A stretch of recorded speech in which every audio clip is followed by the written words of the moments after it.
Assalamualaikum guys. So untuk hari Sabtu dan juga hari Ahad, Nusantara ada buka satu menu baru, which is menu apa? Menu ikan bakar. Korang boleh start datang pada tengah hari pada pukul 1 sampailah petang untuk korang makan ikan bakar by Nusantara Pizza. Ikan bakar tu kita akan bakar bukan atas pan yang biasa-biasa. Kita akan bagi kat korang macam klasik-klasik Nusantara, which is kita akan bakar menggunakan daun pisang. Jadi kalau korang berminat ataupun kalau korang nak rasa menu baru ni, korang boleh waste je Nusantara Village untuk korang datang kat sini.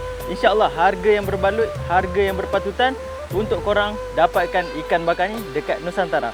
Kat mana kita punya lokasi ikan bakar ni? Okay, lokasi dia adalah di Kampung Bukit Kucing, Jeram, Selangor.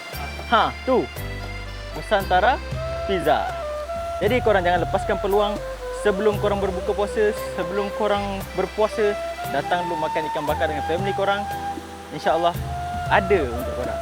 Assalamualaikum, datang ke Nusantara pada Sabtu dan Ahad ni, menu ikan bakar untuk semua.